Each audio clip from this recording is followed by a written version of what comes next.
outside. We have thousands and thousands of people. Have you seen what's going on? I'm thrilled to be back with the workers, UAW members, and proud patriots. Great people. Here in Michigan and across the country tonight, there are countless thousands of auto workers and skilled tradesmen worried about the future and what the future holds for themselves and for their incredible families.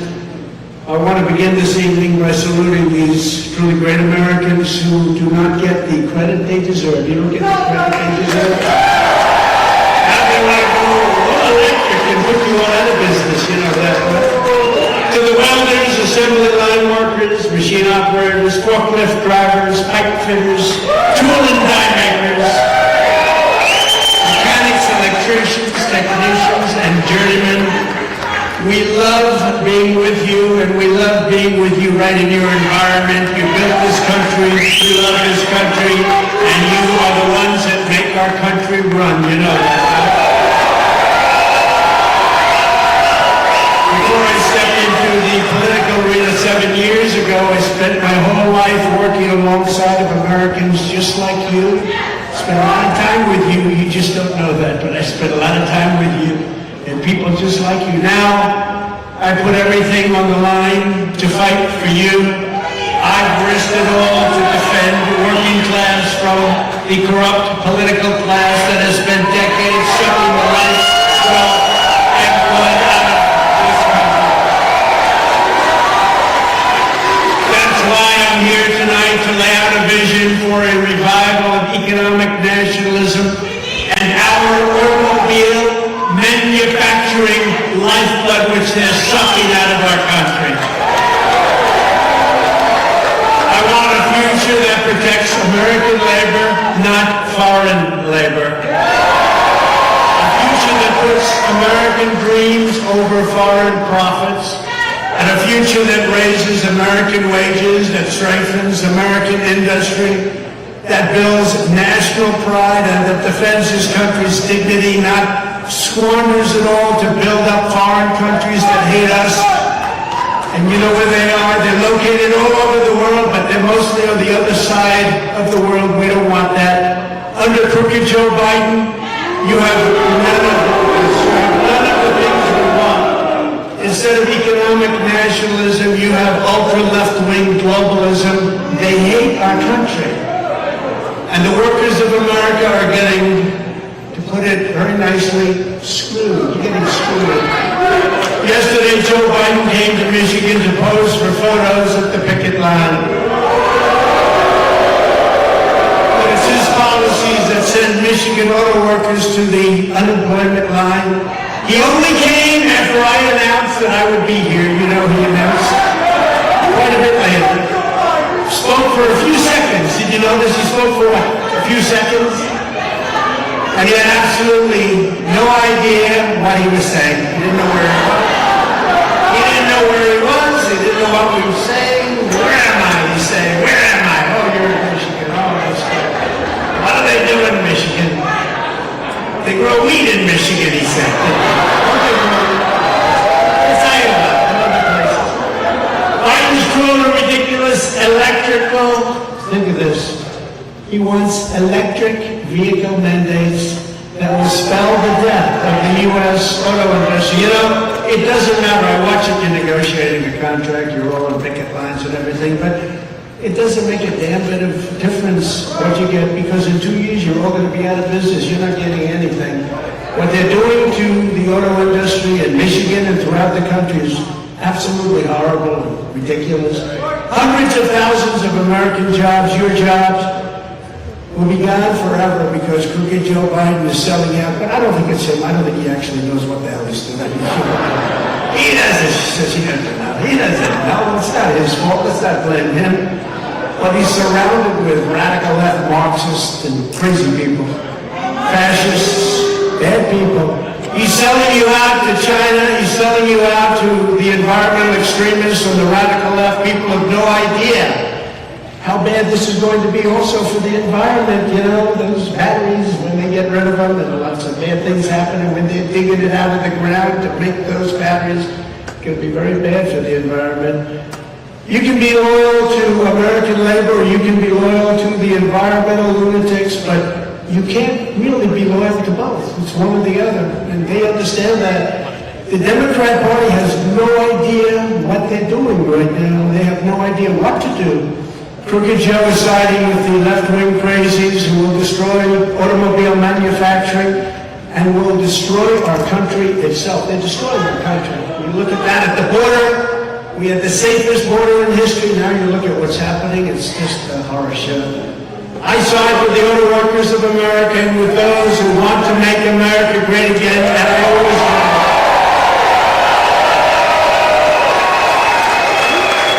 And I don't get one thing. I don't get why Ford and GM, why these car makers aren't fighting to make cars that are going to sell, to make cars that are going to be able to go on long distances. They immediately give up. I see with the oil companies too. They're promoting windmills, which don't work, by the way. They don't work. They want windmills all over the place. It's like they're told what to do. That's what they go against their industry. They're either stupid or they're gutless.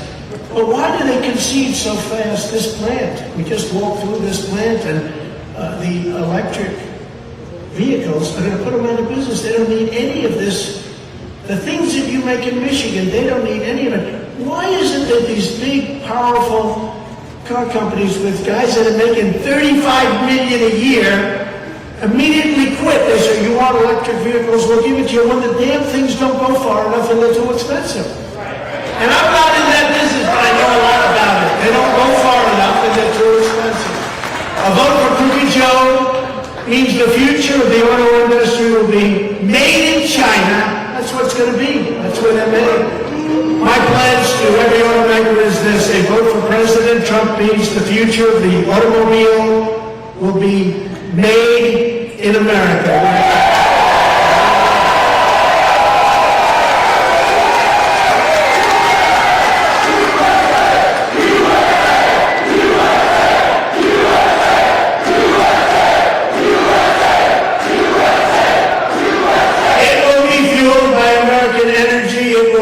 Sourced by American suppliers, it will be sculpted from American iron, aluminum, and steel, and it will be built by highly skilled American hands and high-wage American labor. That's what's going to happen. First day in office. First day in office. It'll be signed out first day in office. What they're doing to our country is horrible. What they're doing to the auto workers of this country just doesn't make sense. I saved American auto manufacturing, you know that, in my first term, and I'll save it again. We did great. We did everything to keep things down. I'll save it again in our second term. Unfortunately, that's what we had to do because things happened during the election that you know about, happened right here in this state also. And we will make it bigger, better, and stronger than ever before. This is what we're going to do. We want to talk about it, but we talk, and we keep talking, but we don't want to talk too much. But before we do talk about the current UAW strike that we've been hearing about, and I see people really with mixed emotions because you're striking for wages, but you know your job's only going to be here for 2 years or 3 years if you're lucky.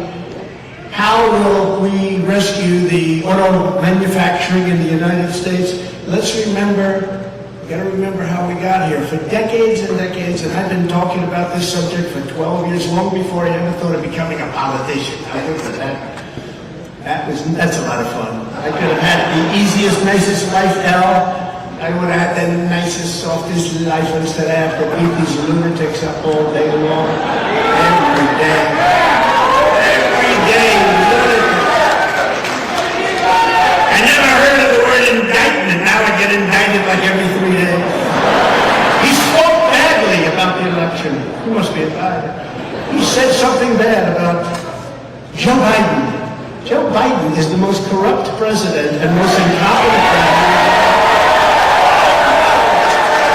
I shouldn't have said that. I'm going to get indicted again for saying that. For decades, you've watched rotten and crooked politicians like Biden treat American jobs as disposable and American workers as expendable. They sat back and got rich by taking bribes to let other countries rape and pillage our jobs, and all. That's what happened. Joe Biden claims to be the most pro-union president in history. Nonsense. Think of it. His entire career, just think of it. His entire career has been an act of economic treason and union destruction. He's destroyed unions, shipping millions of American jobs overseas while personally taking money from foreign nations, hand over fist. Look at the money he got from China.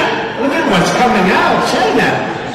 Crooked Joe backed NAFTA, he backed China's entry into the World Trade Organization, he backed the horrendous Trans-Pacific Partnership, which would have destroyed the American auto industry had I not stopped it. Remember when I stopped it? You guys were gone. You were gone. And that was a done deal. And in fact, during the debate, I got beautiful Hillary Clinton. I don't call her crooked because they only use that name for Biden now. So I call her beautiful. She's a beautiful woman. Beautiful Hillary Clinton. To change her position on GPP, they were trying to pull a fast one on you, so she actually changed her position during the campaign, but she would have changed it back had that been a different result. But thank goodness it wasn't, because we made things at that time. Nobody believed possible. Biden also backed a gentleman named Barack Hussein Obama. Have you ever heard of him? And he's a atrocious Korean trade deal. You've heard of him. Crooked Joe backed every single blood-sucking globalist attack to our U.S. auto workers, and you've been attacked for a long time. Those attacks all stopped for 4 years with us, and they were getting so strong, and you were getting so strong, and they were building plants here again. Now the plants are going back to Mexico, and they're going back to China. And he's coming back for more. I don't know that he's going to make it to the starting gate, but let's assume he does. If it's not him, it'll be somebody else with the same ideas, because that's the ideas they have. They're very destructive for our country. But we will stop him. Hopefully your leaders at United Auto Workers will endorse Donald Trump.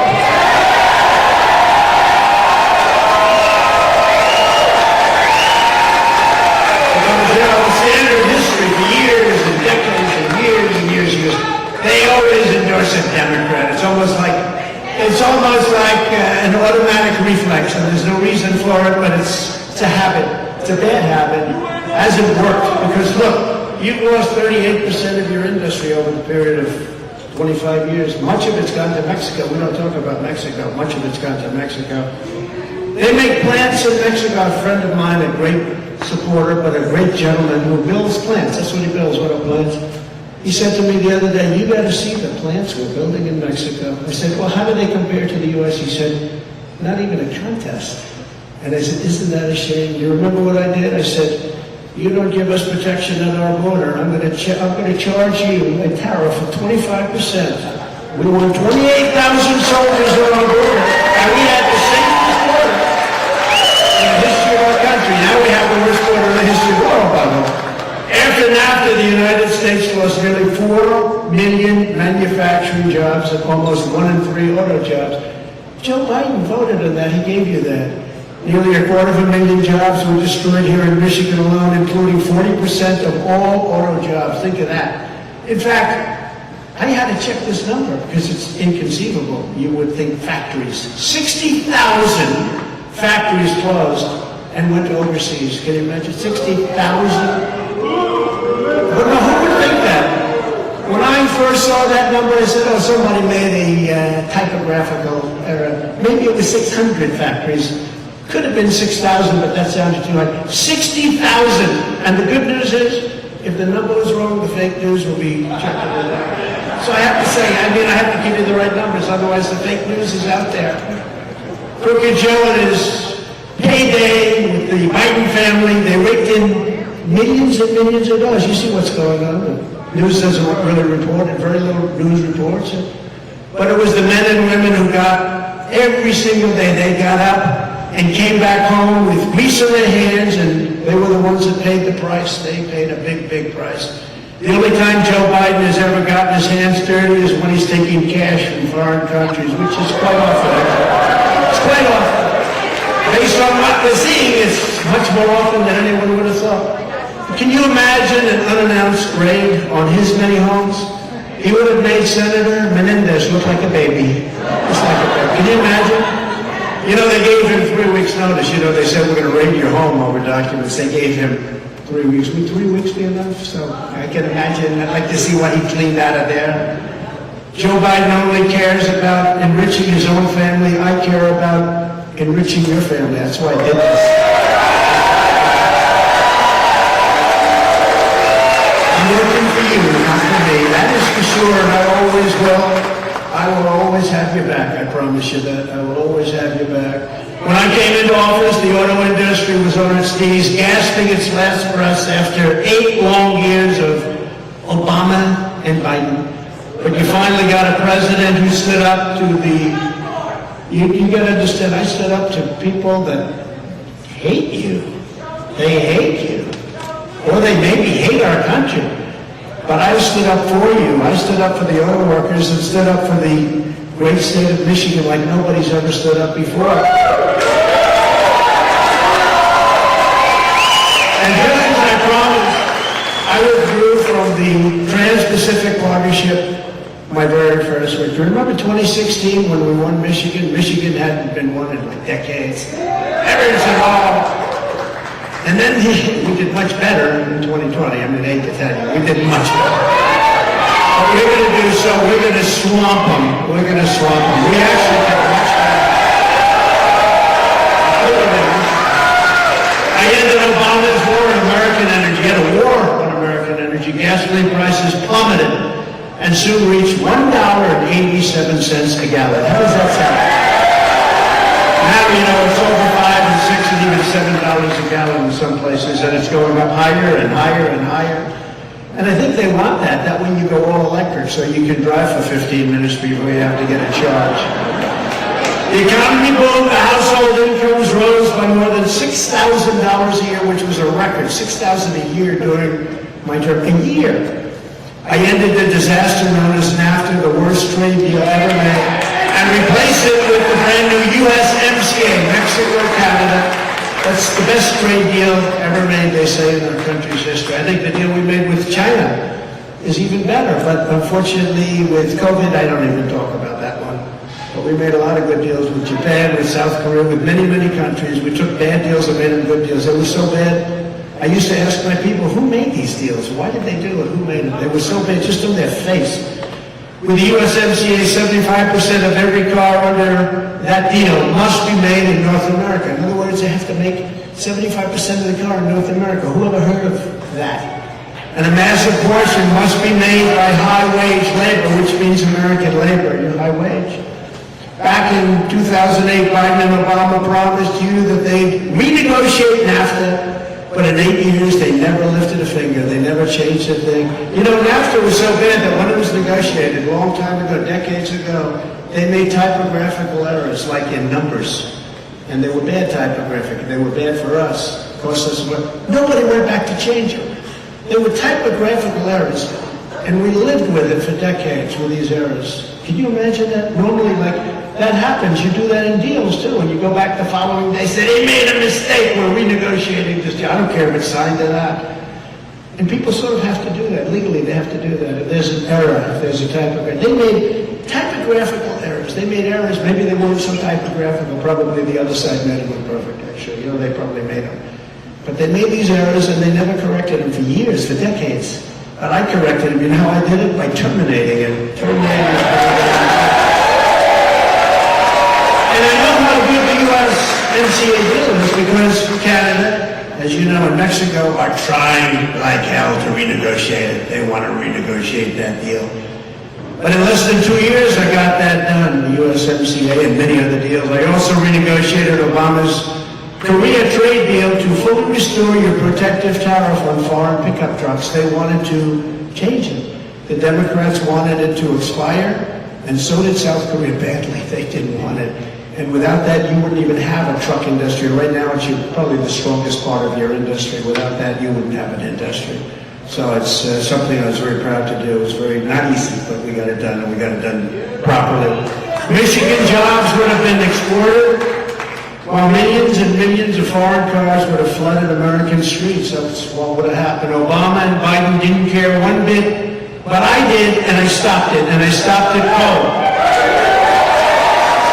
I took on communist China like no administration in history,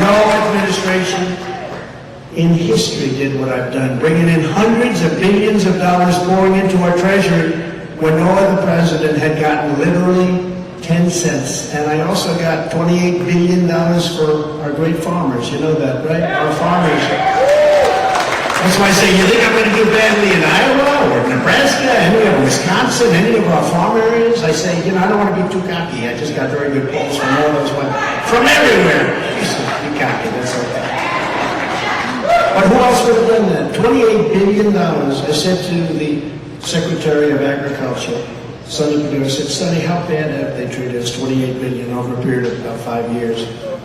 They said they're going to pay it back. And they paid it back. They paid it back. And perhaps my greatest unsung achievement, I kept Chinese cars the hell out of America. Isn't it?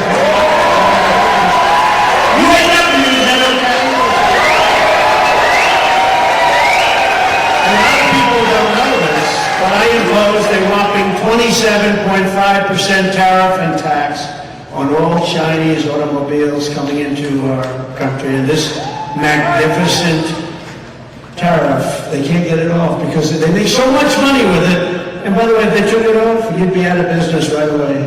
They want to take it off, they're trying to take it off, but it's so good, it's so powerful, it's so strong, but they would take over your industry totally.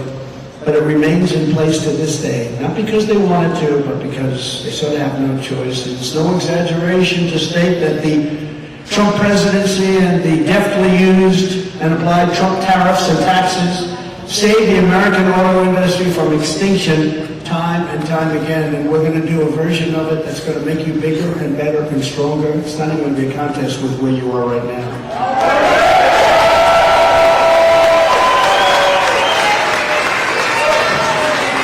And crooked Joe Biden is back like a wretched old vulture trying to finish off his prey. Can you believe it? I don't know. I just don't know. I see some of these things that are happening. I say, I wonder if he has any idea that this stuff is happening. Biden's job-killing EV mandate has dictated that nearly 70% of all cars sold in the United States must be fully electric less than 10 years from now. Do you believe that? For people that want to take very short trips, okay? Hop in the car, darling, let's drive down to the store and let's drive back. Oh, it's crazy. It's crazy, They say the happiest day when you buy an electric car is the first 10 minutes you're driving it. And then after that, panic sets in because you're worried, where the hell am I going to get a charge to keep this thing on? Panic! They get panicked. Despite colossal government subsidies, Ford alone is projected to lose an astonishing $4.5 billion on electric vehicles. Why are they agreeing to this? That's what I don't understand. Why are they agreeing to it? Why does Ford and GM, why are they all agreeing to this? The cars aren't selling. They got them all over the place. You can buy them for peanuts. Why are they not fighting and saying it doesn't work? How about the trucks? The trucks go for like 1/5 of you take a Power Built or one of the good brands, they go for just a small amount of time compared to a diesel-fired truck. Diesel-fired. You're not even allowed to say the word diesel-fired. Oh, that's bad for the environment. No, bad for the environment is having trucks all over the place that don't go. But on the electric vehicles this year, to comply with the mandate, the $60,000 loss, think of it, $60,000 for every car produced. That sounds like a great deal. But honestly, for UAW and for auto workers and for everybody and for the country, it's not sustainable. So they may try and do it, and I don't know, they're trying to do something for the environment. By the way, that's worse for the environment than what we're talking about. Much worse. But think of it. They're going to lose $60,000 a car. So when are they going to come to you and say, listen, we can't do this anymore? They're going to come to your head man, Sean. I've been watching him on television. He's a good man. I think he's a good man. But he's got Actually, he's got to endorse Trump. You know, one thing I say about a politician, I've known politicians all my life, and then if you would have told me I was going to be a politician someday, I would have said, no way, I don't want to be a politician.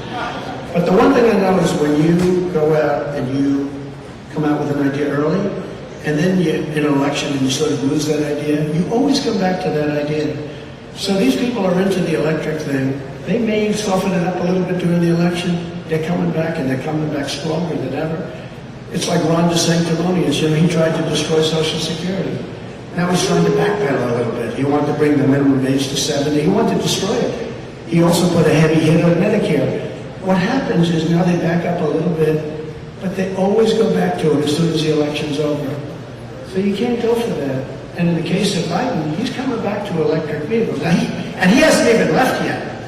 So we're talking about, you know, but yeah, maybe someday soon he's going to leave because he wants to get more votes.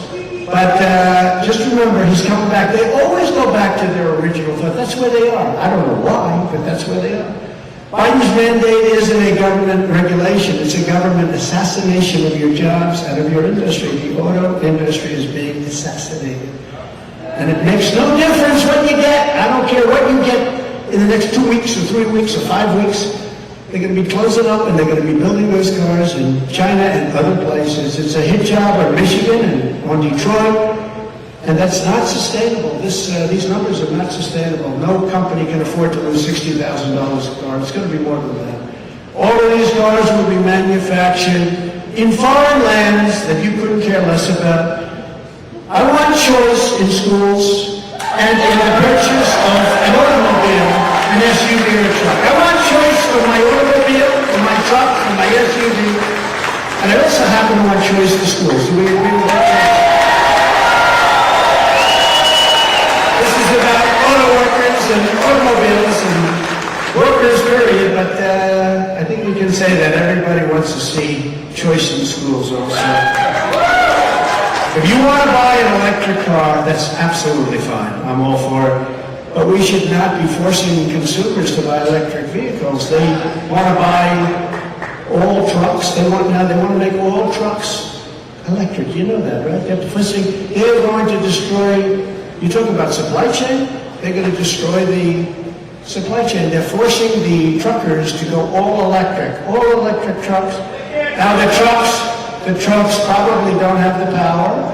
They only go about 300 miles, whereas a diesel fuel truck goes 2,000 miles. That's a big difference, would you say? Yeah. Also, the battery takes up so much room, there's practically no room left for what you happen to be shipping. The whole thing is crazy. They want to do they want to do it with boats, too. I was with a boating manufacturer in a great state, South Carolina, with a great governor, by the way, Henry McMaster. And we were there 2 days ago, and I asked him that question. I said, do they want? He said, yeah, they want us to go all electric. I said, how does that work for a boat? He said, the entire boat would be like one big battery. We'd have no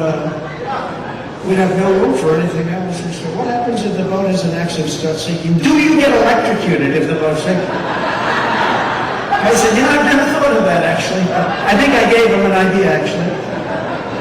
Now, can you imagine the boat goes down and you're sitting on top of a battery? I don't feel good about that, right? In other words, you have to stop approximately for a truck 6 times for the same trip. How are they going to stop 6 times?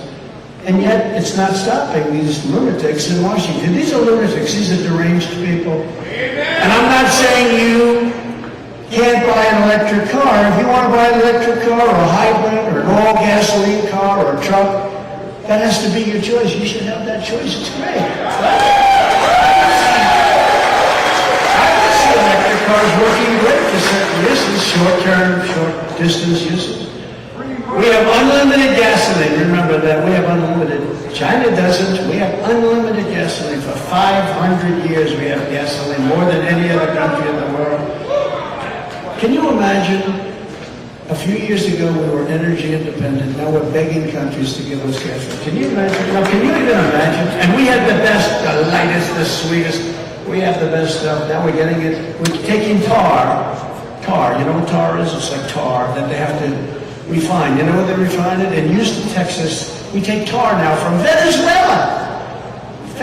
Venezuela's supposed to be the bad guys. Venezuela's getting rich. We're refining their tar. And we're not taking our beautiful, beautiful stuff. We have the best stuff, but we have the most. We have more than Saudi Arabia, more than Russia. We were energy independent, and we were going to make our fortune, and we were going to sell it to Europe. We were going to pay off our debt. We were going to lower taxes still further. It's amazing. And then these people came in and they had no clue, or they had a clue, which is even more dangerous in a certain way.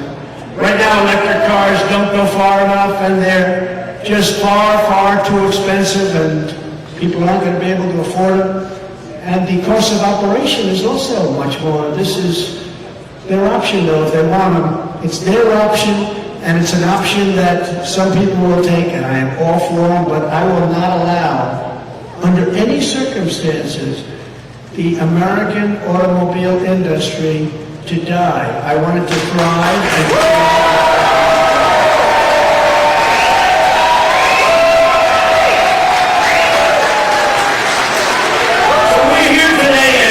Enterprises, a family-owned, beautiful place. They gave me a tour. I said, this place was beautiful. I said, come on, let's go. I got to go fast. I got to make a speech. It's all over television, this speech. You know, we're competing with the job candidates. They're all running for a job. No, they're all job candidates. They want to be in the, they want to do anything. Secretary of something. They even say VP. Does anybody see any VP in the group? I don't think so. No, we're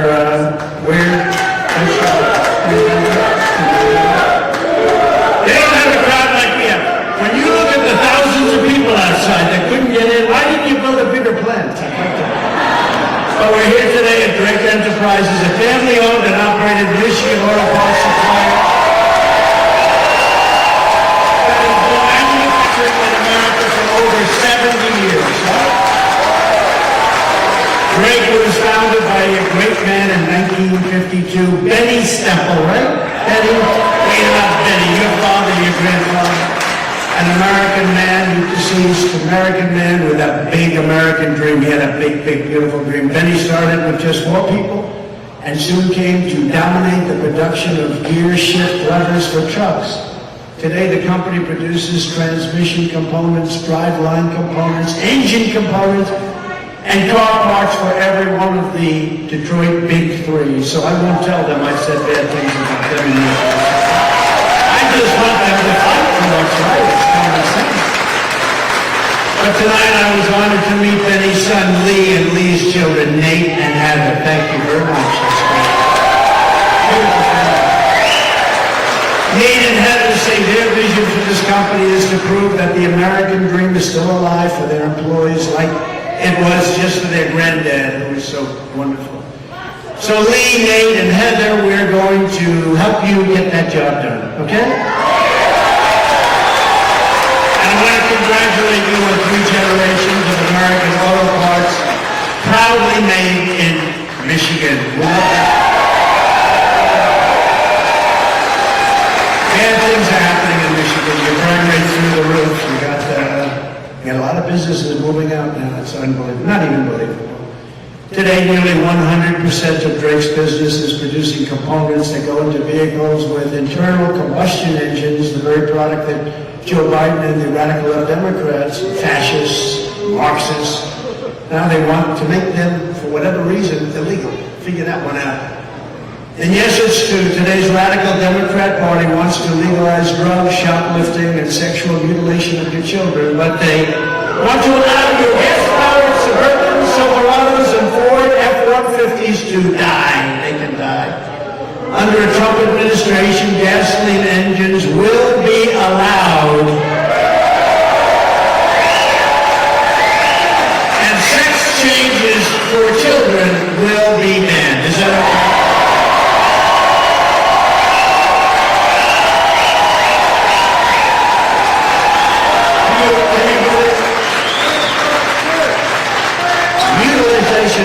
You know, if you said 10 years ago, 15 years ago, we will stop the mutilization of children, somebody would say, what the hell is he talking about? Today, you have to say it, because that's what they're doing. Mutilization of children without parent consent. The whole thing is insane. The country has gone insane. You know, a lot of it, they say, you're very conservative. I say, no, I'm a person of common sense. It's not conservative, it's common sense.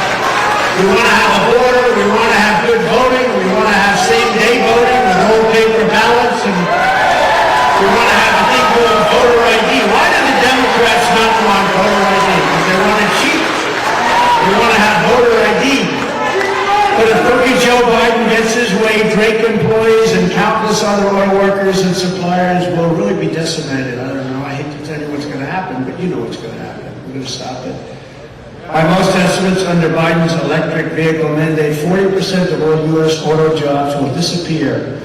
Think of this. In 1 or 2 years. Think 1 or 2 years. That's what you have to be talking about. Not you're going to get X dollars an hour. It doesn't matter what the hell you're getting an hour. Do me a favor. Just get your union guys, your leaders, to endorse me. And I'll take care of the rest.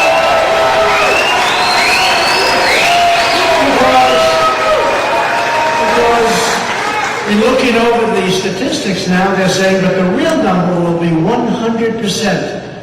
Because under Biden's mandate, the entire car industry will be packed up and shipped to China, which controls over 80% of the supply chain for electric vehicle batteries. They control the whole thing. So they think close to 100% of the business will be gone. Every time Joe Biden and the UAW's political leadership talk about a fair transition to all electric cars, American labor will be under siege. It's not going to work for you. It can't work. And I learned a lot today with this great family. And I tell you, they said, it just won't work. They don't need anything that you have right here in Michigan, and they have a beautiful product. There's no such thing as a fair transition to the end of your way of life. You're going to lose your beautiful way of life. For auto workers, Biden's forced transition is a transition to hell. It's a transition to hell.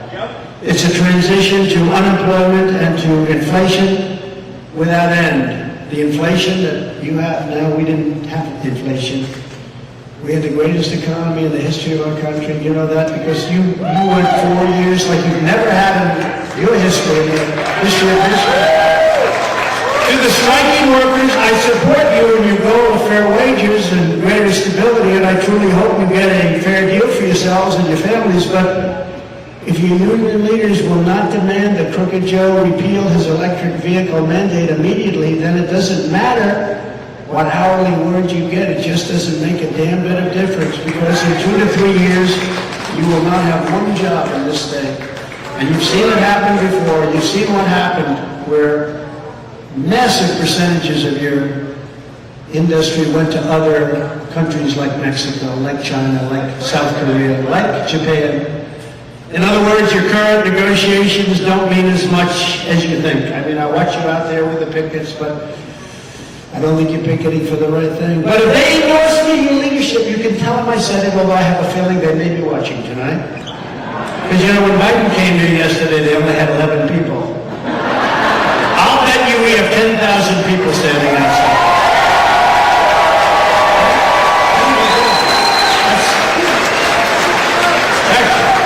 In fact, for a little while, we're driving through and people are going crazy. I said, is this a rally tonight?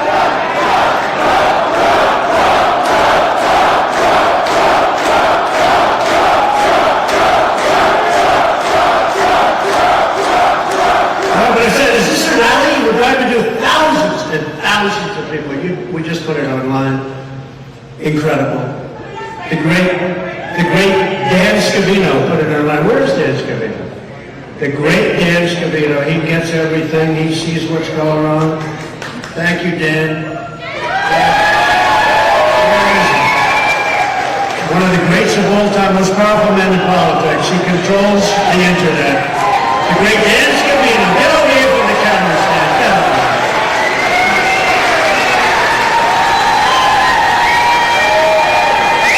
Stephen Chong has done incredible. Jason Miller. A legend, Jason. Oh, somebody likes you. Jason. Now I have a great group of people. They all want to come. I said, you guys don't have to come. They said, no, we want to come. They want to come.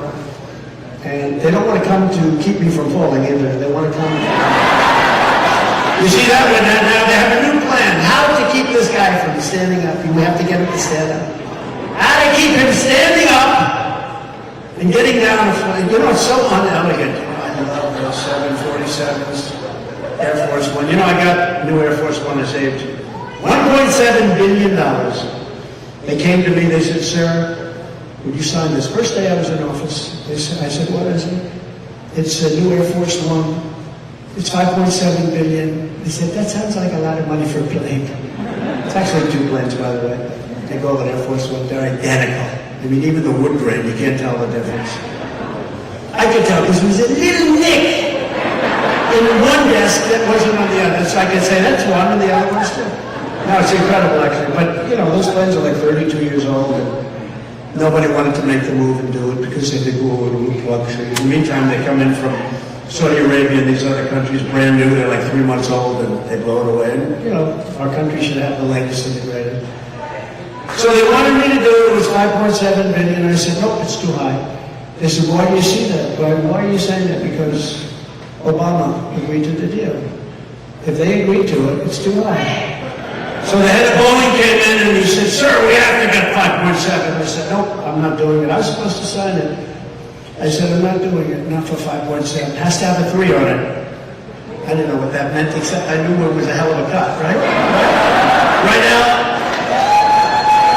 So they said, sir, we're not going to do it, we're not going to do it. We'll take off $400 million. That was pretty good. I said, you know, I've been doing this for about 3 minutes and I got $400 million. Can you imagine the money these people make doing these things? So I said, no deal. I said, no deal. And it's got to have a 3, got to have a 3.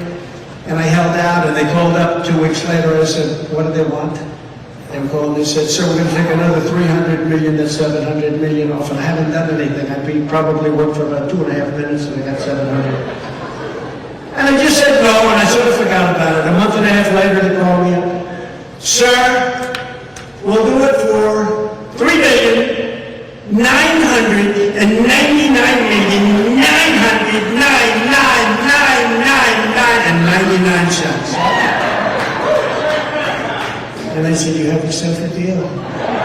So I saved $1.7 billion on that plan. It was very close. Does anybody give me credit for that? No.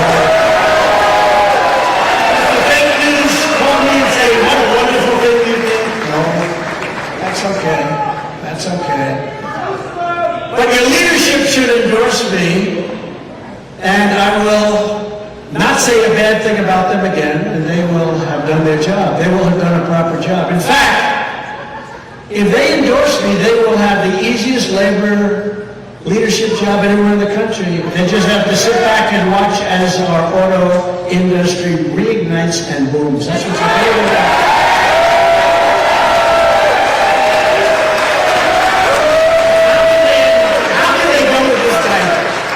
Can't find his way off the stage. I'm looking at these, you know, I always sort of look at stages now, I get a little, because I say, you know, how the hell do you not find your way? So every once in a while, I'll be in the middle of the speech, I'll look, stairs there. And I say, how the hell does it work that you can't find your way off the stage? How does that work? But he can't. Joe Biden is surrendering our auto industry to China, just like he surrendered our borders to the cartels, and he surrendered Afghanistan in the most embarrassing weekday time period in the history of our country.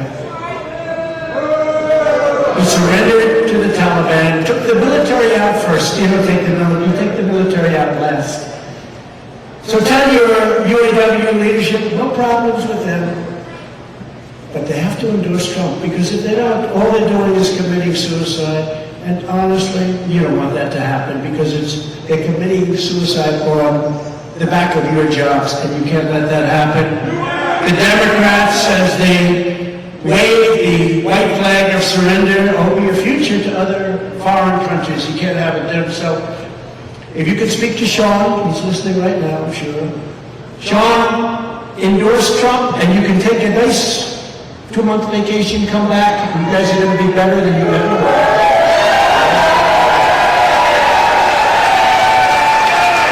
Because the other way, you won't have a vacation, Sean.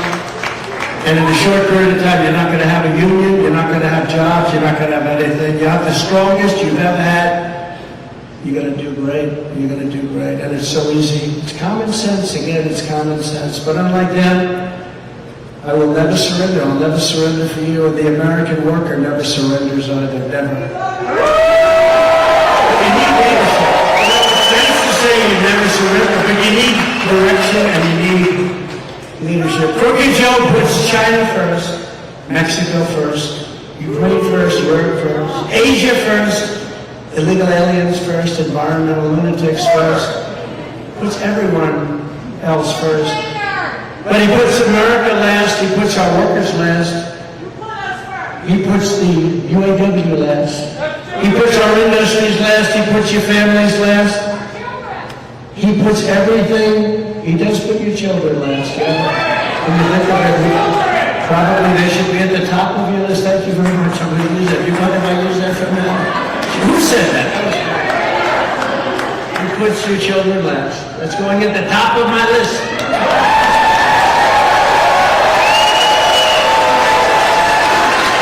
He puts everything that's good last. Mine is slightly different. I put America first every single time. So let me say to every UAW member and skilled workers all across our nation, Joe Biden, the Democrat Party, and their political cronies, cease to serve your interests a long time ago. They don't care about you. I mean, he came here yesterday. What did he have? 9 people, right? 9. We have 9,000 people outside. He had 9 people. And that's because they didn't know we were coming. They didn't even know we were coming. They just found us. In reality, they don't represent you. They represent a deep state bureaucracy, a global financial class, and a political class that have taken control of this country for their own enrichment and self-purposes, stealing your wealth and stealing your labor while shipping off our best and brightest to die in expensive, exotic, foreign wars in countries that you've never even heard of. And just like you're fighting for your rights and your American dream, I'm fighting for my rights and fighting for my freedom against the coordinated, corrupt, very politicized forces of evil. I've never seen anything like it. It's weaponized justice. We have a weaponized justice system. I want to indict, think of this, I want to indict my political opponent. He's beating me. We got to indict him. I think, that works 2 ways, because when the next one gets in, let's hope that's me. And I'm sure I can. You have an opponent and you say, let's indict him. And because people know me so well, we know each other very well, my ratings and my approval numbers went up. I'm the only person who ever got indicted when my numbers went up. It's so weird. That's because you know me.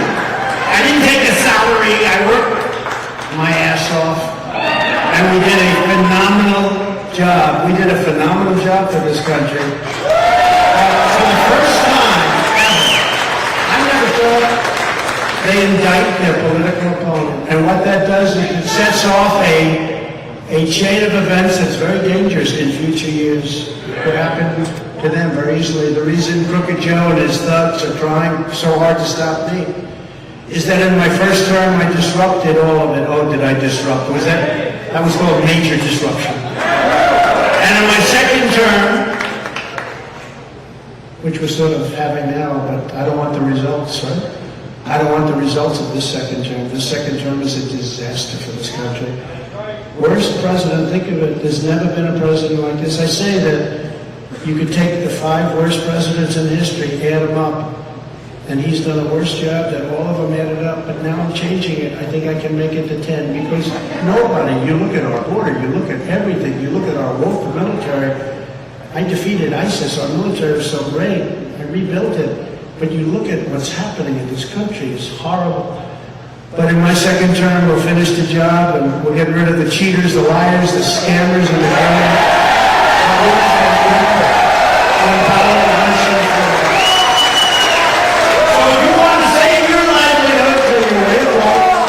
then you need to send a message and join the ultimate strike against the globalist class by casting your vote for a gentleman known as Donald J. Trump. the most important election of our lifetime. I believe this will be the most important election in our lifetime. You know, I used to say that in 2016, and I totally meant it. This blows it away. We're going to lose our country. We're going to lose. We've got probably 15 to 18 million people, the real number, pouring into our country. We have a disaster in Ukraine that would have never happened. We have a potential disaster with Taiwan, China, that would have never happened if it happens, but boy, they are circling, I'll tell you, they want it so badly. And they saw what happened in Afghanistan, they saw what happened with the Taliban, and they say the people they have there now are grossly incompetent. Putin would have never done it. President Xi would have never done it with me. We talked about things, a lot of things, they would have never done it. They wouldn't have done it for another reason also. In the case of Russia, the oil prices would have been so low that they wouldn't have been able to afford it because you would have had $40 a barrel oil, and at $40 he could not have prosecuted the war. But at $115 he made a fortune and makes a fortune with the war. It's up there again now. I don't know if you've been watching. It's getting up there again now. So give me 4 more years and I will give you the end to this horrible globalism that's killing our country. I'll give you the return of the United States of America as the greatest and strongest industrial nation in the history of the world.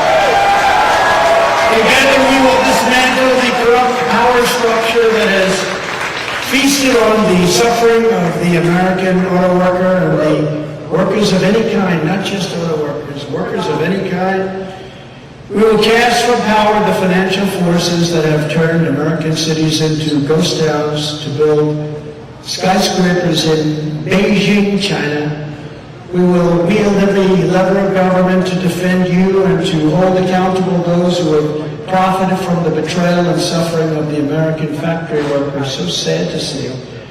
As your 47th President of the United States, I will be your protector. I will be your advocate, and I will be your greatest champion, the greatest champion.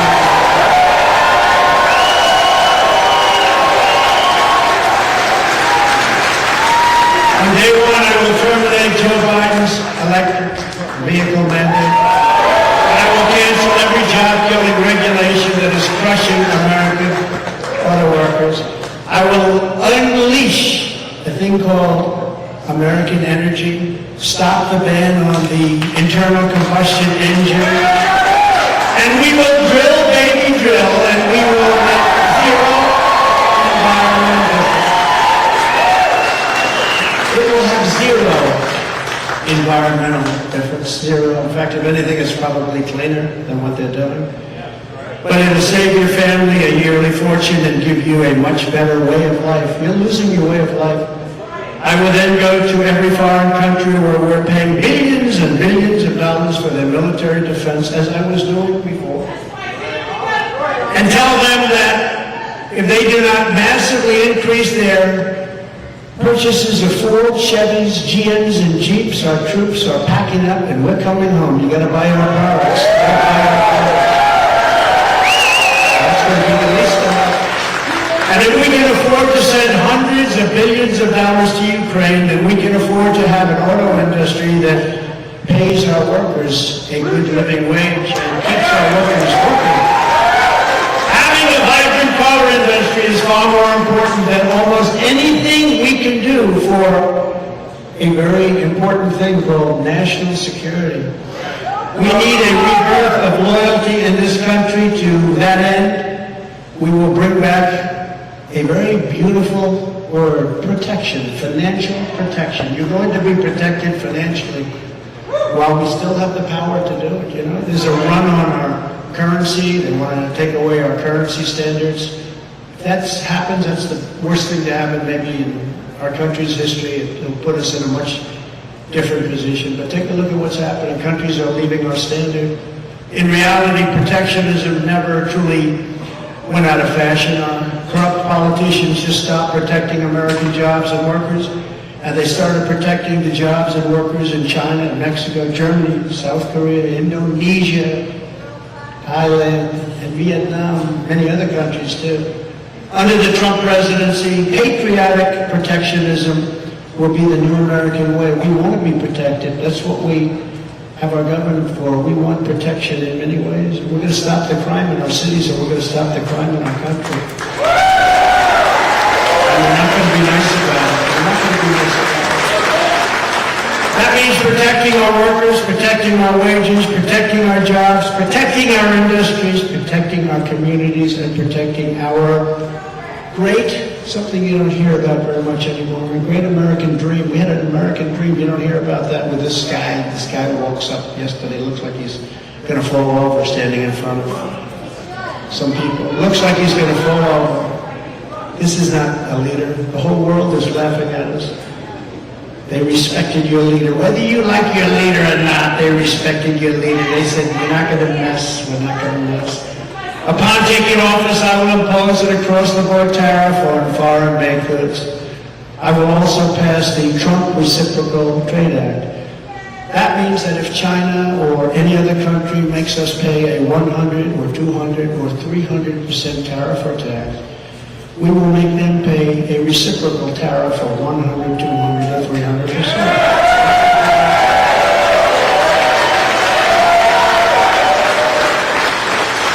I will revoke China's most favored nation. Can you believe they have a most favored nation status? Because they say we are a developing nation. Well, we're a developing nation too. When you look at our cities, we're developing.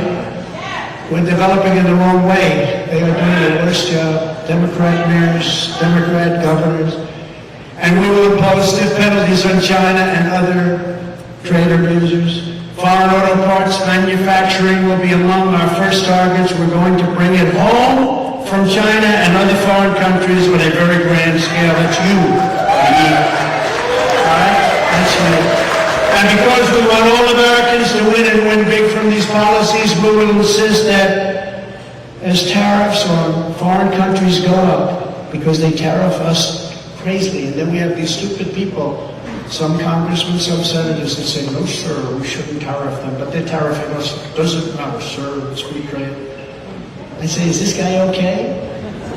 But when those foreign countries tariff us, taxes on American workers, which is really what it is, small businesses and middle-class families, we will be doing the same to them, and you will watch things happen that you won't even believe. For one thing, you're going to bring back jobs at levels. You know, China, they put a big tax on us when we sell a car, a truck, or anything. And they say to the American companies, we don't want your trucks from America. Come over and build a plant over here. So they're building plants all over China. How stupid is it? We should do the same thing. And we started doing the same thing, and we were doing the same thing. I gave you the largest tax cut in the history of our country, larger than the Reagan tax cut.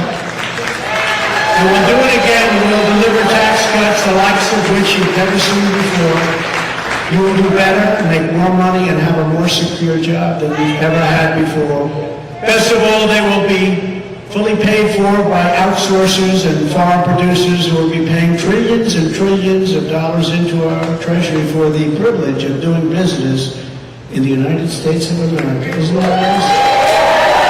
We're going to have a big portion of our deficit too.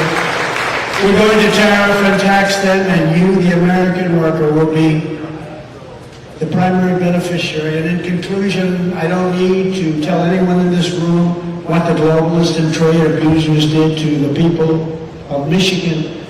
You've seen the lives wrecked. You've seen your family destroyed. In many cases, the families have been shattered and the communities battered, brutalized, destroyed economically and by crime. But my message to you tonight is that Michigan's abuse under Joe Biden will end, and I will take you to new heights never dreamed of before. Never dreamed of.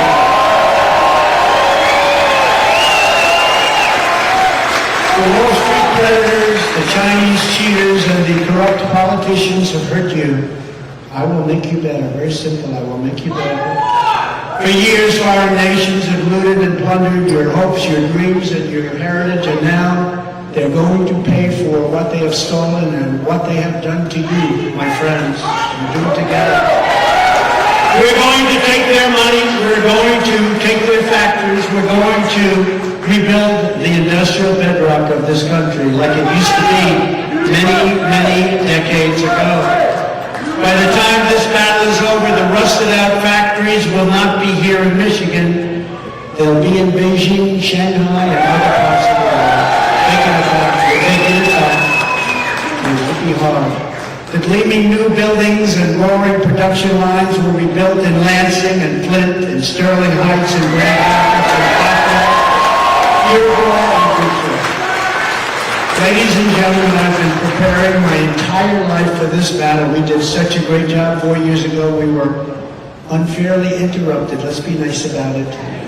We were very unfairly interrupted, but in many ways this is better because we've seen what a bad job they have shown us. What a horrible job they do. And we'll be able to do things that nobody would have thought possible. And people won't be complaining even a little bit. Because between crime and all of the jobs that have been stolen from us and all of the factories that have been closing, all of the bad things that have been happening with Afghanistan and with Ukraine and with everything, people will say, wow, we want these changes to be made. We want these changes to be made very, very quickly. Just 3 years ago, we had a great economy and the strongest borders in our country's history. We had the best, strongest in our history. We were energy independent, soon to be dominant. We had no inflation. We had I rebuilt the entire military, United States military. We gave $80 billion. Think of it, brand new tanks and planes and goggles, 700,000 guns and rifles, 70,000 new make cars. Who has a used car lot with 70,000? And these are nobody. If you have 500 cars, they tell me that's a lot. You have 70,000, and these are armor-plated in many cases. These cost millions of dollars a piece, many cases. We gave them 70,000. Do you know that Afghanistan is one of the largest sellers of weapons in the world right now? Can you believe it? They're selling all of this stuff that these guys just gave them. How stupid are we? How stupid are we to allow that? We were getting out. I was the one that got it done. We were going to keep on the airbase because it's right next to where China, forget about Afghanistan, where China makes their missiles, nuclear missiles. It's 1 hour away. We were going to keep that. They ran from it. They ran from it. They left it. They left the lights on. They left the dogs, by the way, for those people that like the dogs. It's a big question. They left the dogs. But we were going to keep that. We were going to do a job, and we were going to be out. We were getting out with real dignity and strength. We weren't going to lose those 13 incredible souls that I met the parents, family the other night, and they're incredible people. They're so devastated. They don't talk about the 38 people that were literally no arms, no legs, the faces blown to pieces, and the hundreds of other people that died. All unnecessarily. It wouldn't have happened. You know, I spoke to Abdul, the head of the Taliban. We had a rough conversation. I said, listen, Abdul, don't kill any of our people anymore. You kill any of our people, we're going to hit you harder than anybody's ever been hit. And he said, but why do you send me a picture of my home? I said, you'll have to figure that out. You'll have to figure that one out. You're going to have to figure that one out. But you know what? After that, for 18 months, not one soldier was killed in our country. They were sniping them. And he's still there. He's in charge. Can you imagine the feeling when they said, Abdul, the Americans have left. The soldiers are gone. He said, no, they would never do that. Only stupid people would do that. No, the soldiers are gone. Before we took our people out, we have hundreds of people, maybe thousands, but we have hundreds of people that are American citizens that are still there. We took the soldiers out first. That was the problem. And they should have used Bagram as their place because you had tremendous area. It would have been that disaster that you witnessed with the planes going up. Remember when Biden said, we'll never have a Vietnam with the helicopters going up? Well, this was worse. This was a plane going up with people hanging all over the plane and falling from 3,000 feet in the sky. That's 3 times the height of the Empire State Building. Russia was not going into Ukraine. China was not going into Taiwan. We had our enemies in full retreat. They respected us all over the world. We were respected. Now we're laughed at as a country. And now we're coming back to do it all over again. And I promise you this, with me as your president, our opponents will lose and our American workers will be the biggest winner of them all. So with your help and with your vote, we will expel the globalists from our government. We will evict crooked Joe Biden from the White House. We will put America and our workers first. We're going to put them first. And we will do something that's very, very special that I've been saying for a long time, and we had it going at a level that nobody ever thought possible. We will make America great again.